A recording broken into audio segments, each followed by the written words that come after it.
Go sports teams! This is Chris Brown, joined by my wife Kelly, and ahead on the show we talk about our latest gaming soapboxes. All this and more on the Married Gamers Podcast.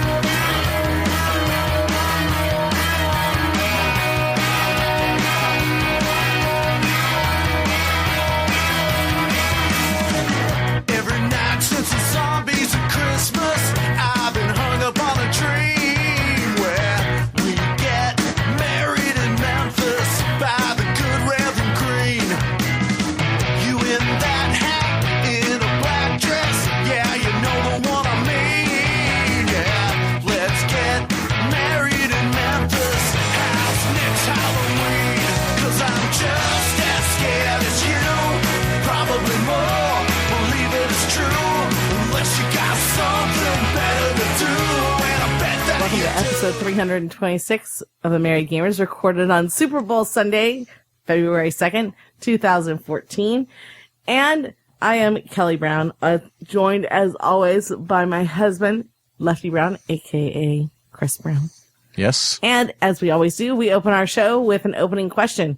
This week, honey, what's your favorite sport and sports team? Do they have to match? Not necessarily. Okay. Not necessarily. You know, I have to say soccer is now my favorite sport. And my favorite sports team, I am actually wearing their jersey today, is Liverpool.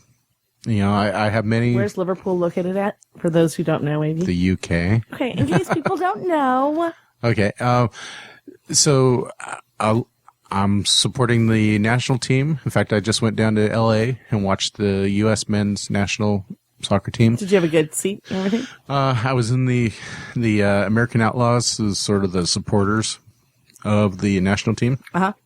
I was sitting in their section, and had a blast. And, you know, so they always have a place close to my heart. And when it comes to, Major League Soccer, I'm a, Seattle Sounders, supporter as well. But when it comes to football, my favorite team is Liverpool.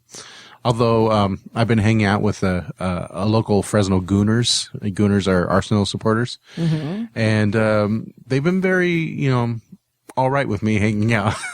Do they know you're a Liverpool fan? Oh, yeah, yeah. I mean, I even wore my jersey this morning when I went to see Arsenal, beat, Crystal Palace, this morning. So yeah, football, soccer has become my favorite sport, even above, NFL, you know, which, NFL with the concussions and stuff like that, you know, I'd rather see our players have long careers without horrible, debilitating, injuries and stuff like that. All right. So, what about you, Kelly? You know what's quickly becoming, and I don't know if it's considered a sport, so if it's not, just X me out and I'll move on, okay? Is UFC. UFC? That is a sport? I never used to like it. In fact, when you used to watch it, I'd yes, be coming in. But is it your favorite sport, you would say? It's quickly becoming my favorite sport. I was very devastated that we couldn't watch the card last night. Mm-hmm. But I was not willing to spend the money to watch it myself. Right. I was like, no. And I even looked around as to if there was any local sports bars. And then I was like, do I really want to go to a sports bar by myself to watch it? No. Yeah. So, but my favorite sports team has and probably will always be, much to your chagrin, honey, mm-hmm. the LA Dodgers. Well, yeah, you can't all have winning and fabulous sports teams. So, whatever. You know, they can't all be San Francisco Giants. Whatever. But it probably always will be the LA Dodgers. So it has been since I was a little girl. So, yeah. Okay. Since the Tommy Lasorda days. So. Right. All right. So tell the folks where we can be found on the internets. We can be found at our home base, which is themarriedgamers.net, on Facebook at facebook.com/themarriedgamers, Twitter at Married Gamers. You can follow Lefty at Lefty Brown, myself at Mrs. Lefty Brown.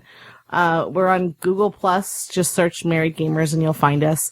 We're also on Pinterest at pinterest.com/Married Gamers. I think that's every place. And of course, you can email us at Yes. marriedgamers@outlook.com, and we welcome your emails. That we do. All right. I would like to thank our sponsor, Tioga Sequoia, maker of craft brew right here in the heart of the Central Valley here in Fresno. I am actually drinking a special brew from Tioga Sequoia this afternoon. I am drinking, in fact, you picked this up. I was did. down at the game and you had our growler filled with this special batch, and it's just simply called Black IPA. Mm-hmm. And it is nice. It's like an almost like a Russian Imperial IPA. So Yeah, Russian IPA. Yeah, it had like some special. It said what it had in it. Mm-hmm. It had, and I could not tell you. It's a dry brewed with Citra and a couple of other things that I don't know. Yeah, but quite it's a good. new pilot that they have. Oh, nice. Yeah, nice. And I'm liking that they're doing these growler fills every so often. So, yeah. So, what are you drinking right now, Kel? I am finishing off a Samuel Smith organic apricot ale, but it doesn't taste like a beer to me. It's more it like tastes more like a cider. Oh, okay. You like it? I do like it. Oh, good. All right. Let's dive into our Week in Geek. What have you been geeky doing What have I this been week? geeking out on? Yeah. You know, my geeking time has slowly been melding away to work time. Yes. You have a job now? I have a job now. But something that I've been doing that I am like geeking out on my own time now too. The class that I'm taking at GeekWise down at Bitwise Industries is or this week we did photoshopping, and the first day we took a image that had a watermark on it. And it was an image of a woman's leg. And we had to take the watermark. We learned how to take the watermark off of her leg and then place a tattoo on her leg, and learned how to make it look like the tattoo was naturally on her leg, and wrapped it around her leg. And that was kind of fun to me. Mm-hmm. And then I turned her into an alien and made her have an alien skin, like with scales and everything like that, which was just kind of cool to like learn that I could do that and make it look natural and everything like that. But then I've been just like photoshopping, learned how to like make a person look like they have extra toes, have an extra eye on their face, and like just extra things like that. So learning how to Photoshop, which is fun. I guess a lot of businesses want you to have Photoshop expertise. So, doing that on my own time as well. Watching Sons of Anarchy, and still really enjoying that. It tends to be my as I go to bed show. So I end up watching about 3/4 of an episode and then having to go back and rewatch the last fourth of the episode because I fall asleep to it. Not that it's not good, it's just that I'm falling asleep. Mm-hmm. So, the only video game I played this week was Candy Crush. Oh gosh. And I'm still stuck. You need to start playing some video games. I know. It's sad. We'll have to call ourselves a married gamer and his wife. You played a game that is just as bad as what I was playing. I started, I'm not functioning fully well. That the one that's the show that starts in April. I have no have clue. The books. Have no Walking Dead? No, we don't have the books of the Walking Dead. Game of Thrones. Yeah, Game of Thrones. I started that, but I didn't have my Kindle with me. I only had my Windows phone. Mm-hmm. And it's really hard to read on a Windows phone. So or any mobile phone for that matter. Yeah. So I need to take my Kindle with me to work. So on my lunch breaks I can read. So. Okay. Yeah. I'm trying to think if I did anything else geeky. No. Okay. Well, I did, but you're talking about it, so. All right. Yes. Well, I'll bring that up first then. We went to see Dallas Buyers Club. Uh-huh. It's nominated for Best Picture and several other acting awards and whatnot. And it is it's a biography, sort of film biography of Ron Woodruff, who was set in the mid '80s, who is found to discovers he has AIDS, and he basically tries to prolong his life and the life of others, and in doing so becomes a better son of a bitch, so to speak. Really, really good movie. Fantastic acting. And of course, everyone, the thing they immediately say is, boy, did Matthew McConaughey look different, because he lost a ton of weight for that. Yeah. Like, it took me a while to realize it was Matthew McConaughey, or as I call it, Matthew McConaughey. Hey. Yes. Hey. I think he's cute. Okay. Even in that movie. Yeah. All right. So besides that, I've been reading, Before Watchmen, which is, well, obviously takes, the comic book Watchmen. They had a sequel, a couple of years ago called Before Watchmen, and, they've collected them into nice hardcover trades. And, I have them. Or actually, I have most of them. The last one's coming from Amazon.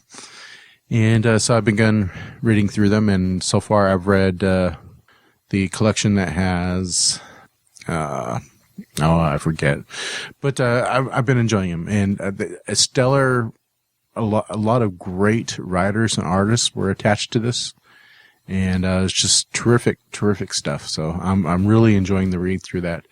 So yeah, highly recommended. I'm anxious to get through some of the other ones. Playing wise, I've been addicted to Bejeweled Live on my Windows 8, Windows, or on my Surface, Surface 2, actually. Like, I play an awful lot of that. Yeah, you do. And I'm enjoying it. I'm still, and I'm just compelled by trying to, there's an achievement on Diamond Mine. If you get 750,000, there's an achievement. And, that's what I keep playing. I keep playing that over and over and over again. And I come close. I think I've gotten to like 675,000. So I'm starting to, I'm having more times when I'm getting up in that number. So my skill in that is becoming greater. So hopefully sometime I'll hit that mark. And it's fun. It's fun. I have dipped my toe, meaning I've barely started playing Legend of Zelda, A Link Between Worlds, which, everyone says is fantastic. I think this is going to be a challenging game for me, just simply because, I find myself like, there's a certain style of Zelda storytelling that requires a lot of patience. And, so that is taking a lot of my patience to get through. But in terms of gameplay and solving puzzles and stuff like that, that's the fun bit for me, of Zelda games. So, I'm anxious to get to more of that. But like I said, I've just dipped my toe in. So, I will have to play some more to really get into the heart of that game. And the other game I've been playing, I've been getting back into Call of Duty Ghosts, because they just launched their first set of DLC, Onslaught. It premieres first for Xbox Live, and I think in about 30 days afterwards it comes out on the other places, so PC and PS3, PS4. But really good maps. Really, I love the design of the maps. So I've been playing a bit of that, and they've added some story to the extinction, and I'm trying to get together with some folks out there. I'm playing primarily on the Xbox One. So folks out there, if you want to get together regularly and play Extinction, Lefty Brown, I would love to play that play through that. And I'm really trying to organize regular game nights. And one of those games that I'll be playing is Call of Duty Ghosts, whether it be on the Xbox One or on the PS4. I have it for both of those consoles. So I'm going to be doing that pretty weekly. And folks listening, just check us out on Facebook. As Kelly said earlier, this episode, it's / The Married Gamers. Mm-hmm. And I'm really good at putting the announcement there on, as to what night we're playing and at what time. And, would love to play with our community, Call of Duty Ghosts. And we'll switch things up with other games.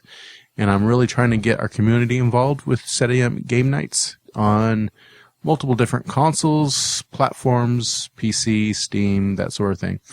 So, but really enjoying Call of Duty Ghosts, the new maps as part of the Onslaught DLC. And I think that's about it. I'm anxious, we got the Olympics next week. And then after that, a whole bunch of stuff is restarting as we move toward the end of the TV season. We have, Survivor starting back up. We got Amazing Race starting back up soon. Does any of that start after Super Bowl? Usually they always have one episode after the... Yeah. Well, this is, Fox is doing the Super Bowl. Right. There's the 24 miniseries coming out pretty soon. And, what else? Walking Dead starts next week. So, and then Game of Thrones in April. So, it's... people will notice in our Week in Geek is going to have a lot of more TV in the next few weeks here. So, yeah. All right. So let's move on to our topic. Yes, sir. Gaming soapboxes. So, let me explain the genesis of this week. Wednesday, no, I'm just kidding. Wednesday we like to in the car to work. We like to talk about what we want to talk about on the podcast. And prefacing that discussion, we started talking about some things that have been aggravating us recently, and it, in gaming and whatnot. And it sort of dawned on us that maybe we should just bitch for a while, and that will be our topic.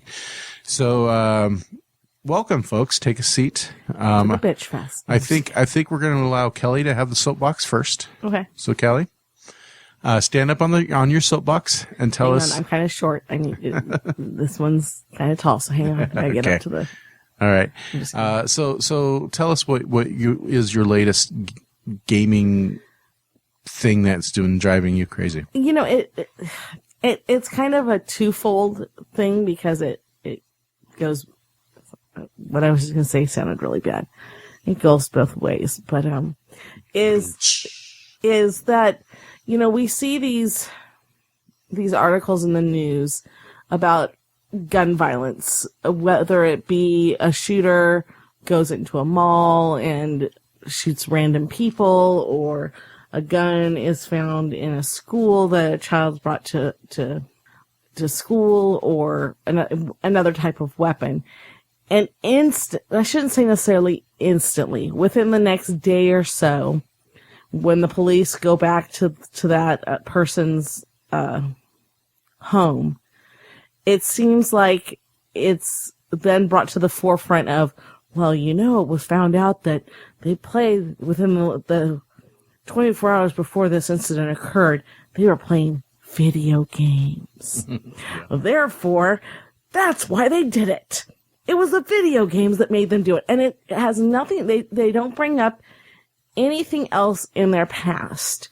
And it doesn't matter if it was a child, a 6-year-old child that brought the gun to school, and the fact that the parents should have had the guns locked up, or, a 26-year-old man whose mother, and I'm bringing in I can't remember how old the Sandy Hook young man was, whose mother had bought all these guns for him, and he hadn't bought them, and he went on this shooting rampage. And they don't bring up the fact that there was severe mental illness.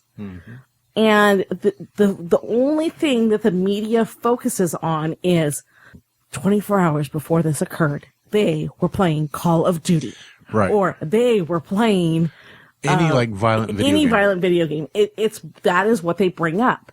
And they don't bring up anything else. And that, you will see that across the screens of CNN, MSNBC, anything, so-and-so was playing video games. They won't say what video game, but when you hear them talk, they bring up the Call of Duty, the Left 4 Dead, the whatever titles. And it's instantly when they talk to specialists in the fields.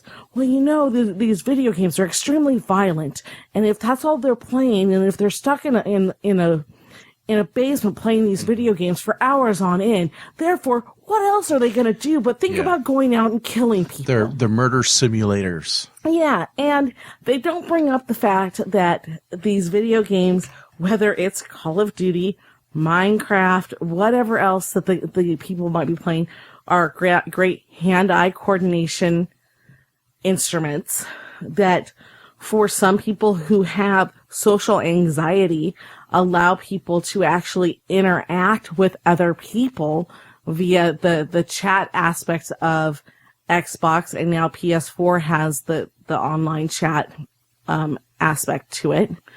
They have now Minecraft is being used. There's an article that I just read yesterday about how Minecraft is being used by homeschool parents to increase mathematics and science, and they don't talk about that. It's always that video games are bad. We need to take them away from our children and not allow them to touch them at all, because, oh no, video games are going to make you a violent son of a bitch, and therefore get them out of the home. Or they make you lazy. That's the other thing. Exactly. And it bugs the shit out of me that there's never ever, and whether they do follow up into the mental health aspect of these people who go in, I would say 9 out of 10 of these shooters do end up killing themselves when they do these shootings, the mall shootings, the school shootings. So you never get to talk, the authorities never get to talk to them and say, so what made you go and do this? So they have to base it upon what they find in the home.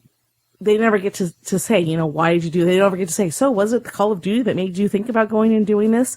But you never hear the follow-up of, oh, well, when we went in the home, we found 3 different pills that they were taking for depression. Or back at, 10 years ago, the young man was diagnosed with multiple personality disorder. Or whatever else it might be.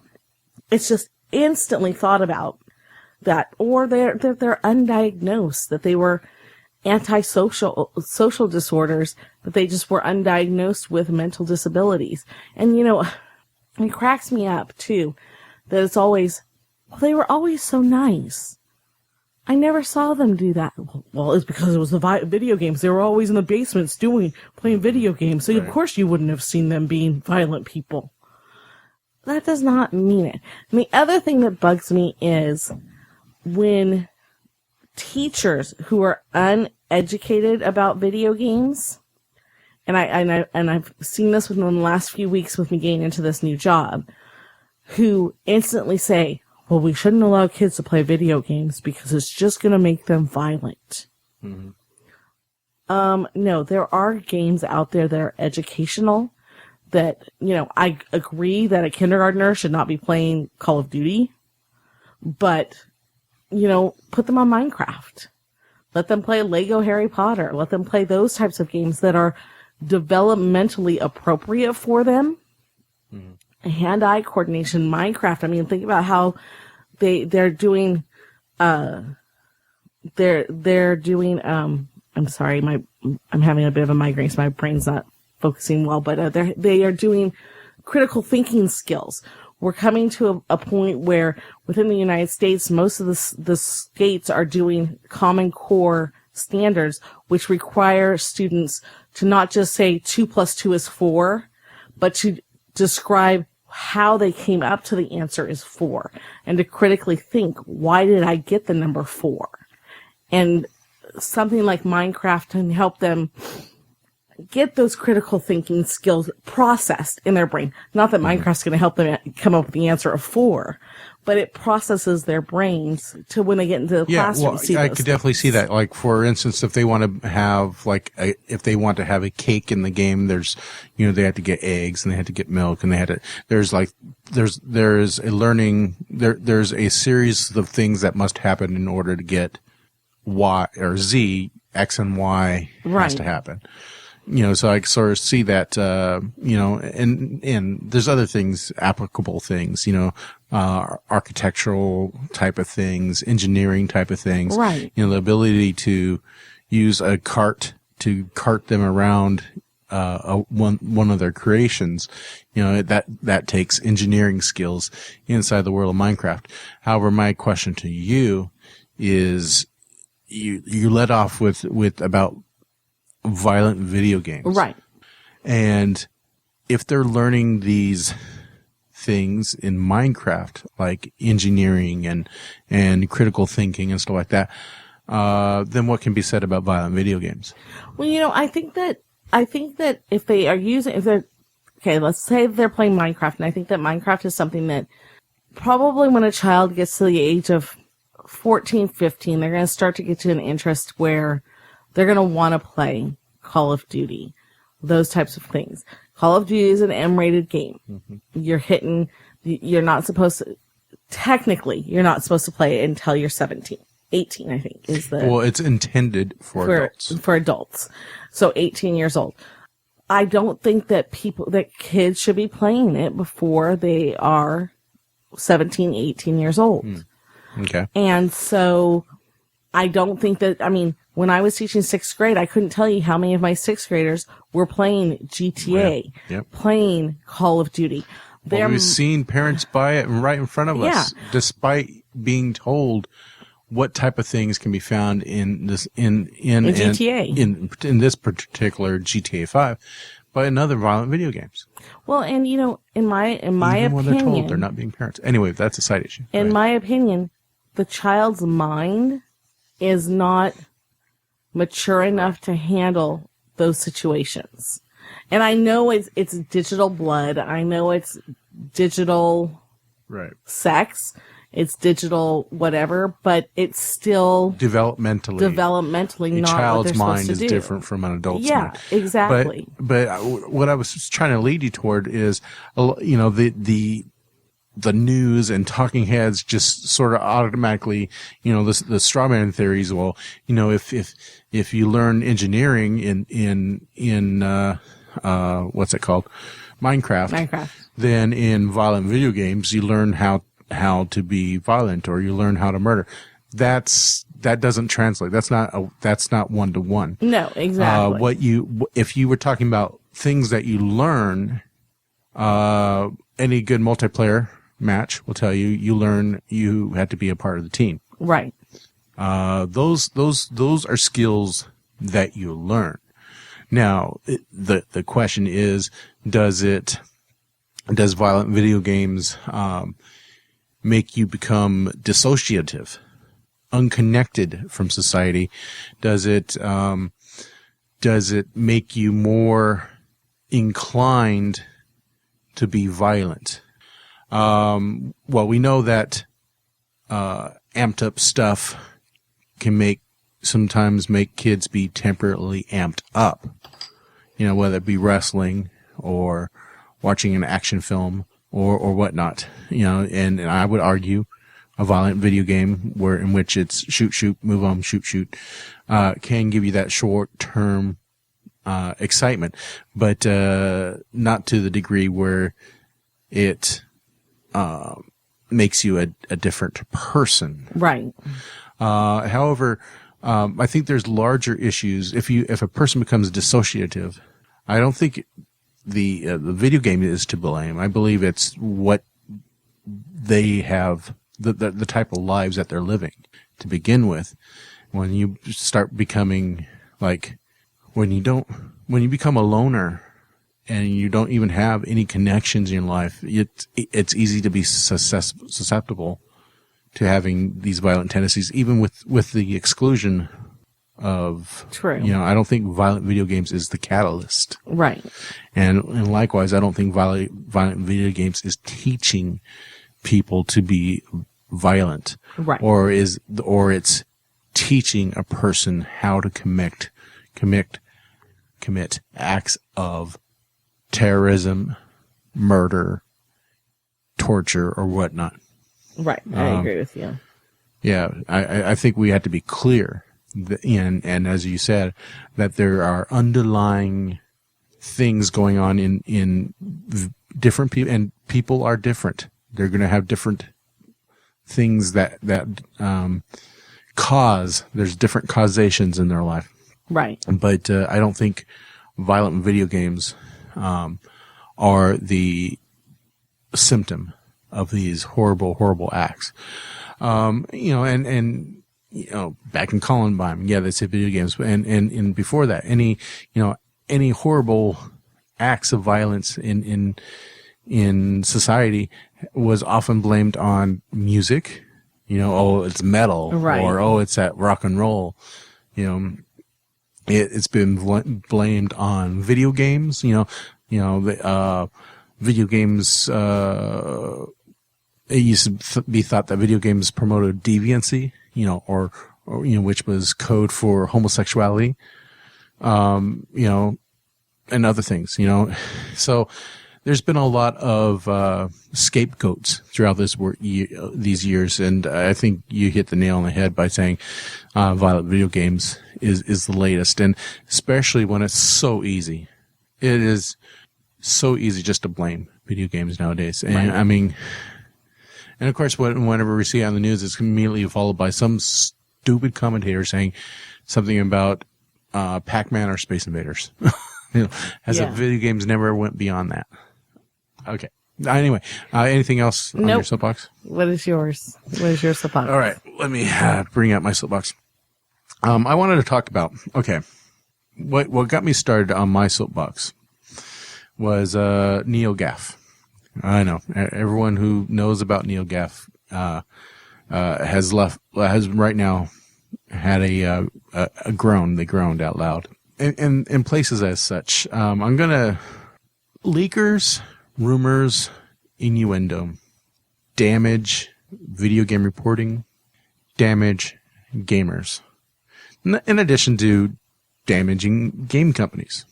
So recently, the reason why it's my latest gaming soapbox is, NeoGAF, there was a poster who posted that said all these things about Microsoft, saying that Microsoft was going to release a white Xbox, and they were going to release a Titanfall edition Xbox, and a Halo 2 anniversary edition for Xbox One, and all these rumors, like a diskless Xbox One. And it made me think, okay, before Xbox One launched, before even PS4 launched, or announced, there was all these rumors and innuendo and, saying such and such was going to do this, it was going to do that, it was going to cost this much. And a lot of businesses, a lot of sites, a lot of podcasts were talking about these things, like reporting these things. There is a difference between reporting and just talking. Like, hey, what do you want the PS4 to do? Or what did I heard this rumor. What do you think about it? I think there is a difference between that and then saying reporting this. And I think, but I think there's a different degree of damage when people report these rumors, because it gives an air of credibility and it sort of builds up expectations sometimes, or builds up anger. It's fun and sometimes easy to make fun of Microsoft because, they've had that horrible announcement which really got things off on a bad foot.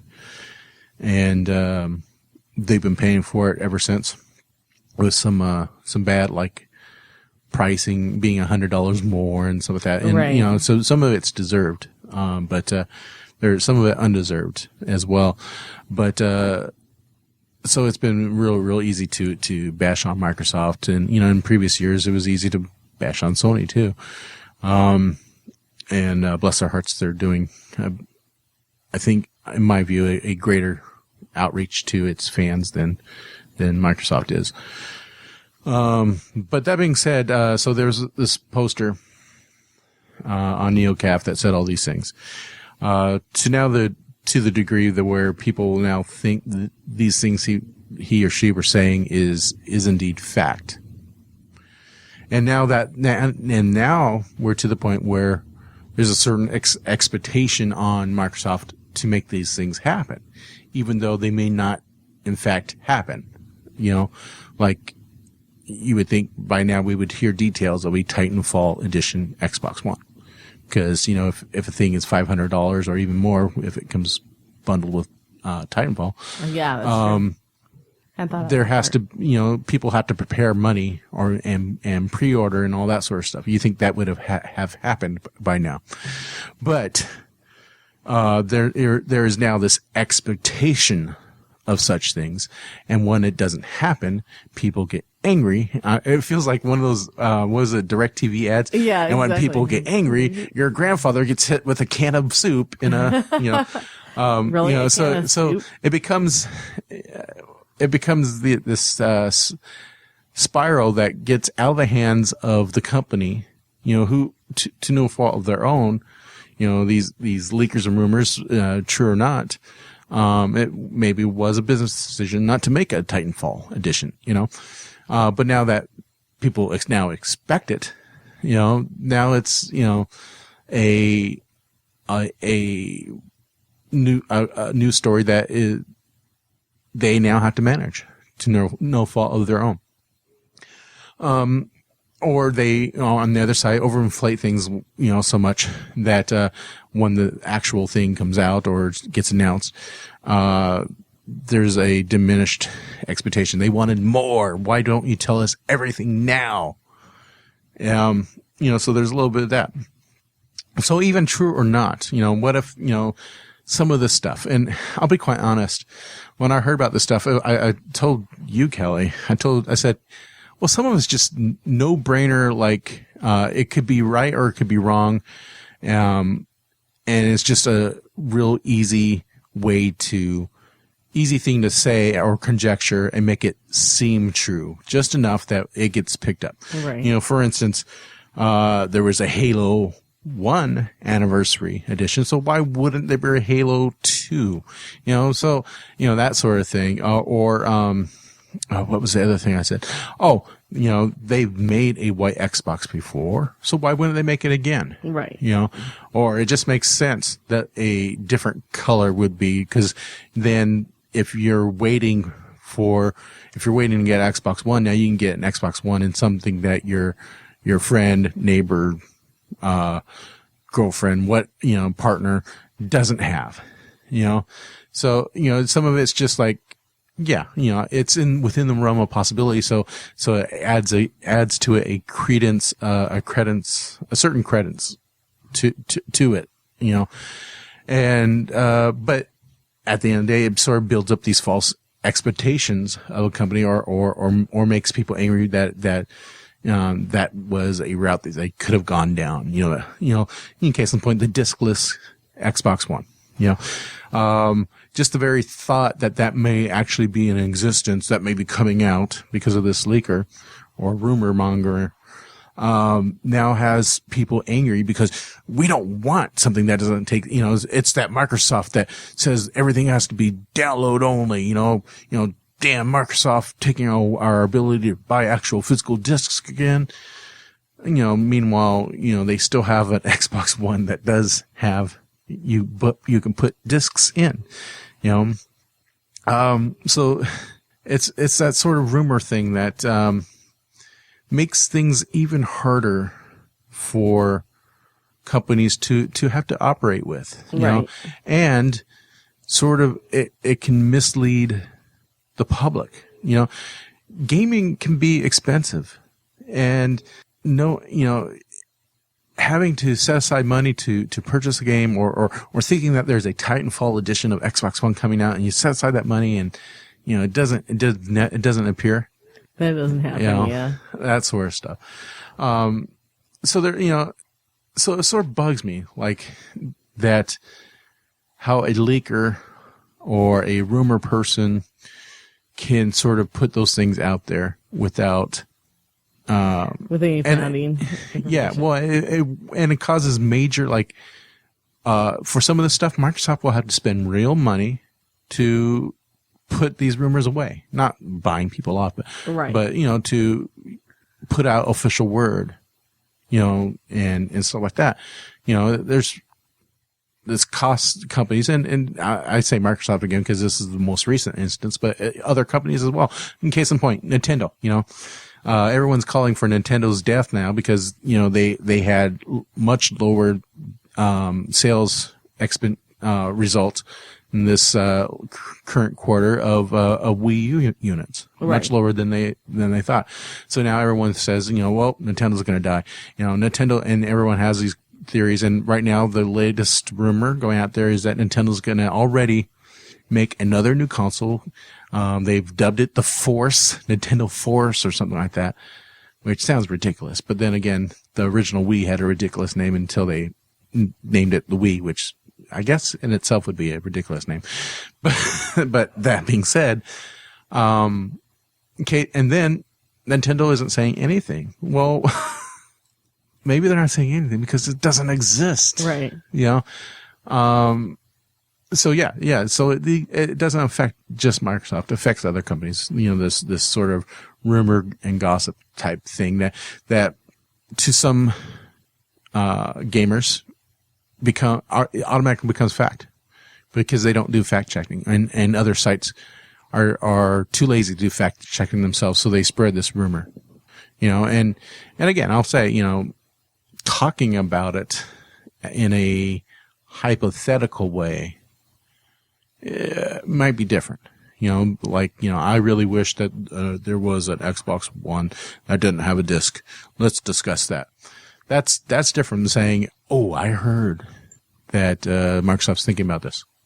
Or Nintendo's going to do this. I think they're going to do it. Perpetuates this myth, which then becomes truth in some people's eyes, which then may cause problems down the line.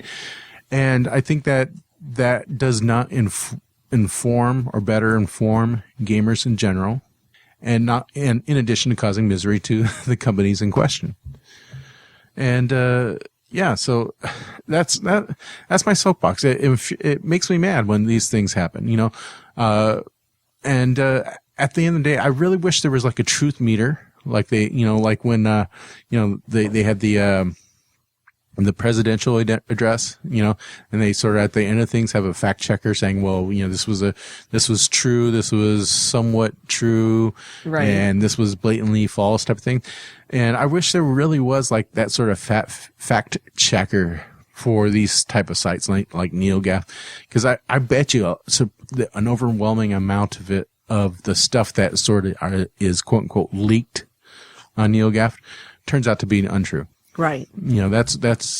I really feel that that's, and some enterprising website should do something like that, but it requires a lot of data to sort through. So that actually, what do you think about that, Kelly? Personally, I don't listen to the rumors. I just wait till they come out. Yeah, but see, here's the thing. This is the aggravating thing, and the gaming news has a lot in common with the comic book news. Unless they're like someone really enterprising, and kudos, they're not perfect, but a site like Polygon, I think, for me, in my view, it seems to be more investigative, Investigative. Thank you. Than a lot of other sites, and a lot of sites are just driven by what PR gives out. So and it's driven by the marketing cycle. So you won't get, so when a game is announced, they only announce some things for the game, and then like every week up until launch, you'll get a little more, whether it's a leaked screenshot or not leaked, but or a new screenshot, and then a big announcement about the multiplayer feature.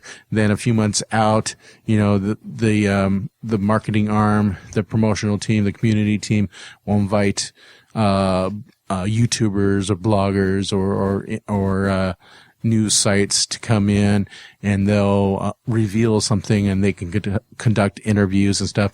And then there's a whole other news cycle of information that is set up by the marketing team of a company. And it's a very organized, so the game developers are busy making the game, but at the same time, they're constrained by the PR team for the company, because they have a certain order in which these messages get communicated. So by the announcement of the game when the game's on the shelves, there is a marketing campaign to keep people interested in a product, so that they are invested, so that gamers are invested in it and excited for it, so that they go pick it up when it launches.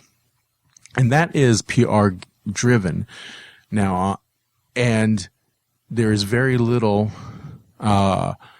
investigation into things. There's very little things that get asked and answered from gaming news organizations, because they have to live under this stupid PR marketing cycle. And game developers will get in trouble if they break that, Right. answer something, or they will, and on the other side, news sites will be threatened if they go with something that isn't under that news cycle. I remember even ourselves, I won't name the company, a gaming developer said something that wasn't supposed to be known, because another company was launching a product, but that date for the launch of their new product wasn't announced yet. And so after the interview, this company had asked us to not include that in the video, or else, and it was implied, or else, our communications, our access to devs and interviews and stuff, wouldn't go forward, would become harder. So there's that sort of pressure. And then there's bigger pressure, like advertising. You tell this story, we're not going to advertise with you guys. Right. And that's actual money that some of these news sites will say. And God bless those news sites when they said, well, no, this is what we do. We serve our readership, our viewership, at the end of the day. So that's my problem, and then then you have people, these leakers who make bad. This, who really, makes this thing, you never know what's truth or not. And, so do we believe the stuff that PR pumps out of us, or do we believe the stuff these leakers pump at us? And gamers they don't know. So it aggravates me. Right. Okay. So, anything else you want to ask about that? Nope. All right. Well, I'm going to put my soapbox aside then. Are you going to stand off of it now? I'm going to step down.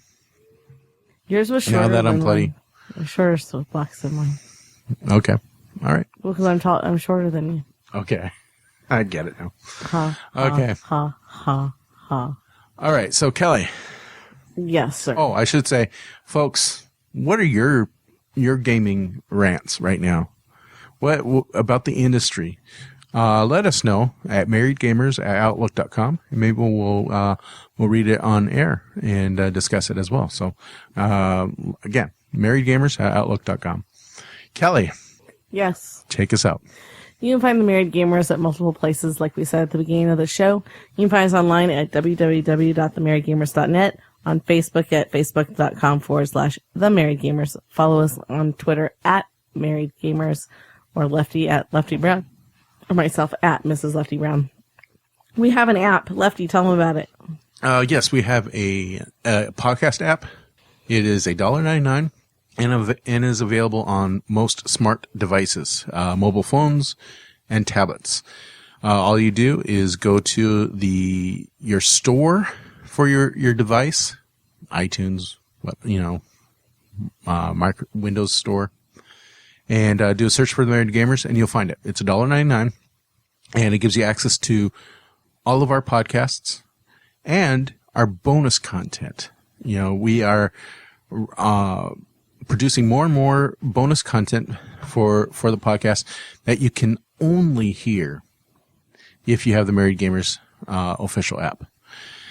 So that, I should say that $1.99, it does go and help pay for things. We use that tiny bit of money that we do get back, and it gets applied each and every year to our server costs, which I just paid, $400 and something for our year. Yep. So much thanks to those who already bought it. I hope you guys are enjoying the bonus content. In fact, pipe up on the on Facebook, on our page on Facebook, and let us know what you think of the bonus content and what sort of stuff you would love to hear. I know we still need to watch Aliens 3 and talk about Aliens 3. So it's a fantastic way to get involved with the Married Gamers podcast. Not only listen, but ways to communicate and have a good time. So for $1.99, can't complain with that. And so with that, we want to thank you for listening to our show this week, and we will talk to you next week. You never know what we're going to be talking about. Yes. And I should add too, if you want to hear more of us this week, or if you want to hear more of us, we just wrapped up a podcast called Digital Drift with Alex and Sharon Shaw. Yes. You may remember Alex Shaw from Digital Cowboys, who's been a guest on our show. Or Digital Gonzo. And I believe that show will be out later this month. We'll make an announcement when it's officially out.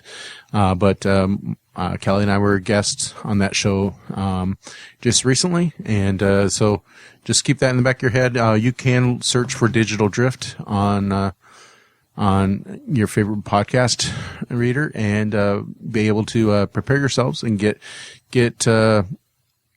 used or follow the Digital Drift podcast.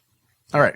Hey, Lefty. Yes. You ready for some football? Oh, you ready for some football? Oh, wait, okay. All right.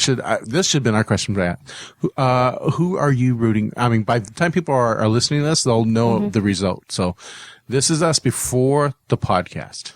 And people, and before the game, you mean? Before the game. And so when people listen to the podcast, they'll know who is more right. Who's more right? Who is more right. So Kelly, who will you be rooting for this podcast? Who do you think okay, let's say, who will you be rooting for and who do you think will win? I'm rooting for Seahawks, but I think that the Broncos will win. Okay. But I'm going to watch the Puppy Bowl. You're going to watch the Puppy Bowl? No, I'm recording the Puppy Bowl for Storm and I to watch later. Okay. Well, you hear Michelle Obama's going to be on there. On the Puppy Bowl? On the Puppy Bowl. I know. That's what Storm can't wait for. Oh, okay. Storm heard she's super sexy. Oh, okay. I don't know. Ask the dog. She's weird. Stormy? Oh, honey, who are you rooting for? And who do you think is I'm at odds because I really like the Seahawks. I do, but and the whole choking move by I found that not I didn't think that showed a lot of good sportsmanship, right. and getting beyond the whole Crabtree versus something, I honestly, I like the guy. He's a really nice guy. I'm forgetting his name right now, But and I know who you're talking about. and I like the Seattle Sounders, so in my heart I want to like the Seahawks and stuff. But this guy's actions made it really, really hard for me to root for the Seahawks. But even at this late hour, I think I just may end up rooting for the Seahawks, because I had to be honest. There's a guy in my office who loves the Colorado Rockies and he loves the Denver Broncos. And this guy, isn't it Russell whatever? No, Russell Wilson's the quarterback. Oh, that's not the guy that you're talking about. No. But anyway, so my coworker is a huge Broncos fan, and he's one of these guys who will talk about his favorite sports teams like for a very, very long time and not realize he doesn't have that self-conscious thing in the back of his head. It's like, oh wait, maybe I'm talking too much. So I really don't want him to win, because I don't want the Broncos to win, even though I think they might, because I don't want to listen to a half hour about how. Diatribe. Yeah. So I may end up rooting for the Hawks, but in the back of my mind, Peyton Manning, he's having a great year this year, and he has some really good people to throw to. So I think at the end of the day, I think the Broncos are going to be Super Bowl 48 winners. Sorry, Hawks. We'll see. So everyone listening to this will know who is the right person. All right, we both said that. But oh yeah, so we're both really smart or really dumb. Really dumb. All right, this has been episode 326 of the Married Gamers. Thank you so much for listening to us, and we will talk to you guys next week.